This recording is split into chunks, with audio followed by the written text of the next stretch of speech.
తెలంగాణ రావటానికి మలిదశ ఉద్యమంలో జైపాల్ రెడ్డి ఎంతో కృషి చేశారని మంత్రులు కోమటిరెడ్డి వెంకటరెడ్డి, తుమ్మల నాగేశ్వరరావు అన్నారు. తెలంగాణ రావటంలో ఆయన కీలక పాత్ర పోషించారని గుర్తు చేశారు. నెక్లెస్ రోడ్లోని స్ఫూర్తి స్టాల్ వద్ద మాజీ కేంద్ర మంత్రి జైపాల్ రెడ్డి 82వ జయంతి వేడుకలు నిర్వహించారు. ఈ సందర్భంగా వారు మాట్లాడుతూ జైపాల్ రెడ్డి ఆకాంక్షించిన తెలంగాణను నిర్మిస్తామని చెప్పారు. జైపాల్ రెడ్డి పేరు మీద కొన్ని ప్రత్యేక కార్యక్రమాలు చేస్తామన్నారు. తెలంగాణ చరిత్రలో ఆయన పేరు నిలిచిపోతుందని అన్నారు. హైదరాబాద్ నగరానికి మెట్రో ట్రైన్ వచ్చిందంటే జైపాల్ రెడ్డి కృషి ఫలితమే అని ఈ సందర్భంగా మంత్రి కోమటిరెడ్డి వెంకటరెడ్డి తెలిపారు. ముందుగా వారికి ఆత్మకు శాంతి కలగాలని భగవంతుని ప్రార్థిస్తూ మహబూబ్నగర్ జిల్లాలో మాడుగుల గ్రామంలో 1942లో జనవరి 16తో జన్మించిన కారణ జన్ముడు.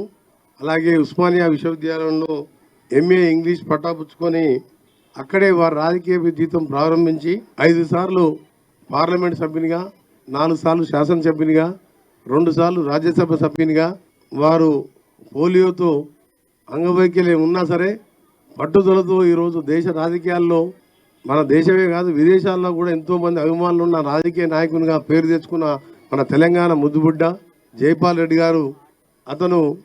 అతని దగ్గరికి ఎవరు వెళ్ళినా చిన్న పెద్ద లేకుండా పని విషయం పక్కకు పెట్టి ఆప్యాయంగా పలకరిస్తూ దగ్గరికి తీసుకొని నవ్వుతూ మాట్లాడుతూ ధైర్యం చెప్పే ఒక మహనీయుడు, మహానాయకుడు ఆయన.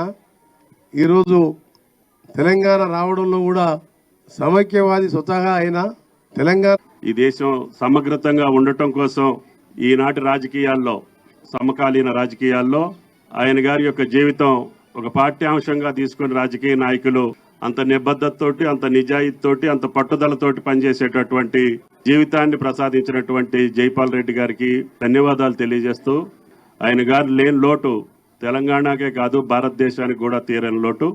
ఏది ఏమైనప్పటికీ మనందరం కూడా ఆయన యొక్క స్ఫూర్తి స్థల్లో ఆయన స్ఫూర్తిగా తీసుకొని భవిష్యత్తు తెలంగాణ అభివృద్ధి కోసం, అదేవిధంగా దేశ అభివృద్ధిలో తెలంగాణ యొక్క భాగస్వామ్యం కోసం మనందరం జైపాల్ రెడ్డి గారి బాటలో నడిచేటటువంటి విధంగా ఆయనకు నివాళులు అర్పించడం తప్ప వేరే మార్గం లేదని చెప్పి విజ్ఞప్తి చేస్తూ వారి కుటుంబ సభ్యులకి సానుభూతిని తెలియజేస్తా ఈ దేశం